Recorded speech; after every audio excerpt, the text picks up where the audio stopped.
Carthage's technical prowess on the seas has brought it power and wealth. By the 6th century BC, the islands of Corsica, Sardinia, and the Balearic Islands are now under its control. The hub of its power flows from a marvel of engineering, the harbor of Carthage. This is the absolute pinnacle of Carthaginian engineering. Although records are shaky, archaeologists believe it may have been constructed as early as the days of Hanno. But at the height of her power, in the 2nd century BC, the harbor of Carthage was transformed, technologically superior to any maritime facility in the world, and the very lifeblood of Carthage. It was part of Carthage. It was the heart of Carthage. It was the lungs of Carthage. It was everything to Carthage, both naval and commercial. The harbor had a common entrance from the sea that was 70 feet wide, which could be closed with iron chains. Inside its gates were 2 separate marinas, the first for the traders and merchant vessels.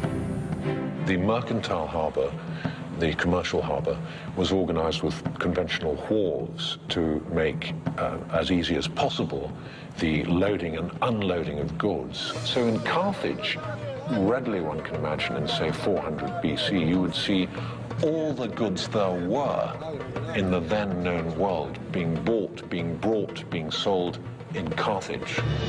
The second, a circular harbor, was designed for military use. A series of 30 docks were arranged symmetrically. Another 140 additional berths radiated out on the perimeter of the circular port, allowing the entire harbor to hold 220 boats. Today, a lone dry dock has been excavated, a reminder of the strength the harbor once commanded. At the beginning of the 3rd century BC, the Republic of Rome is called down into southern Italy by a Greek town to help that town against pirates. Now, it's not long after that 2 Sicilian cities get at it. One of them, Messina, originally asked Carthage for help, but then they go, nah, let's ask Rome, because they're closer, probably a better deal.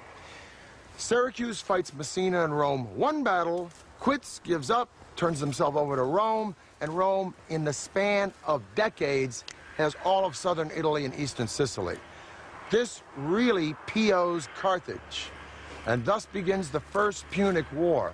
And the outcome of this war will not only decide who owns Sicily, but who's going to be ruler of the entire southern Mediterranean Sea. 264 BC, Rome and Carthage begin the First Punic War. 17 years later, the 2 sides are still deadlocked in a bloody slugfest.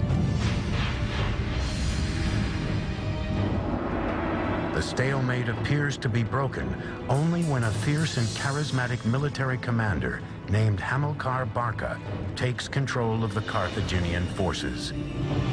Hamilcar was the first great general of the Carthaginian Empire. He's the man with charisma. He's the man who knows how to get the job done, how to save their coals from the fire. Between 247 and 242 BC, this fiery military tactician, Hamilcar Barca, sweeps into Sicily. He's dynamic, he's powerful, and he's absolutely ruthless. But what gives Hamilcar his real confidence is that at his back he has a new sleek form of warship called the quinquereme, quin meaning 5 banks of rowers. The quinquereme isn't really developed by the Carthaginians, it's developed by the Greeks. But what the Carthaginians do is make this sea-going battering ram huge.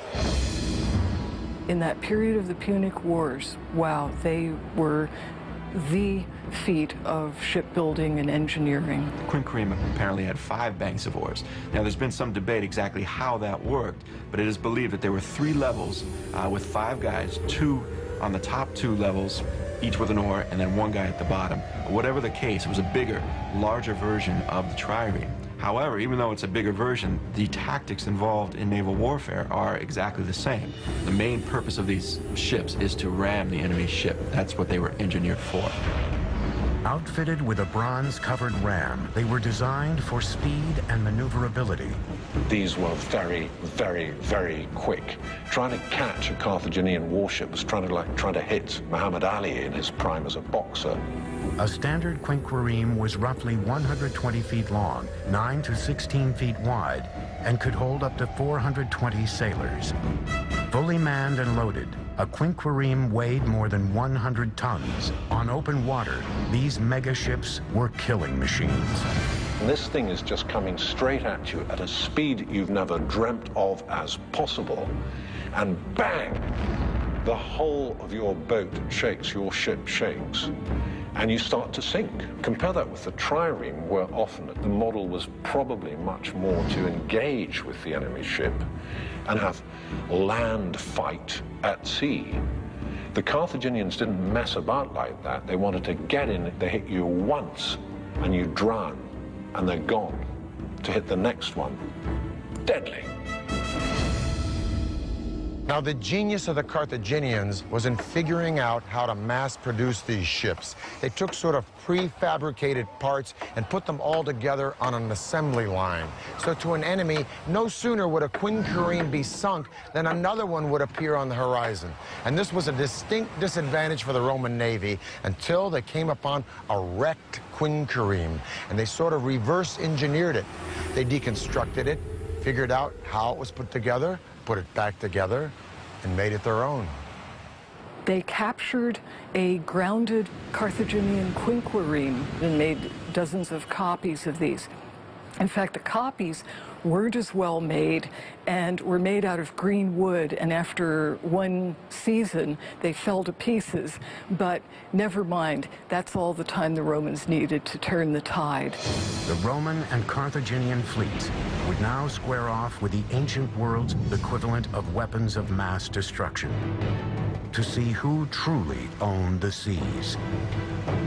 March 10th, 241 BC, the fleets met at the Agates Islands off the western coast of Sicily for one of the greatest sea battles of all time. In the hostilities of the First Punic War, the Battle of the Agates Islands, fought off the coast of Sicily, was a turning point. In the battle between two brilliantly engineered fleets, Carthage had the advantage in numbers. But their sleep-killing machines were bloated with grain and supplies for Hamilcar's army, camped out on nearby Sicily. Many ships were sunk or lost or captured. People weren't expecting that. Now, the Carthaginians try to make a break for it, but they're unable to do so because of this extra weight. That gives the Romans the victory. It was a strategic disaster. In the end, the Romans took nearly 30,000 Carthaginian prisoners. With no way of resupplying himself and his troops, Hamilcar was forced to surrender and retreat back to Carthage. It was clear the pendulum of power in the Mediterranean was now swinging ominously toward Rome. In victory, Rome gained not only Sicily, but also Carthage's holdings on Corsica, Sardinia, and the islands between Sicily and Africa. Hoping to cripple Carthage, Rome forced it to pay a large tribute. But Carthage was not ready to give up yet. It turned westward to Spain to generate new wealth. And the Carthaginians send Hamilcar Barca to Spain, so his goal in 237 is to conquer as much of Spain as possible. It took 9 hard-fought years for Hamilcar to conquer the native tribes there. When he finally did, all of the land south of the Ebro River becomes part of the Carthaginian Empire. But Hamilcar paid for that conquest with his life. In 228 BC, he was killed in battle with a rebelling native tribe. Hamilcar's death in Spain was a great blow to Carthage, but it was by no means the end of Carthage. In fact, it opened the way for a whole new initiative. Legend has it that Hamilcar's 9-year-old son begged to watch his father lead Carthage into battle with Spain, and the father agreed on one condition, that the son would promise eternal hatred of Rome and commitment to that republic's defeat. And it was thus the son, named Hannibal, became the instrument of his father's revenge. And this was the first step on a path that would transform Hannibal into the most devastating foe that the Republic of Rome would ever face.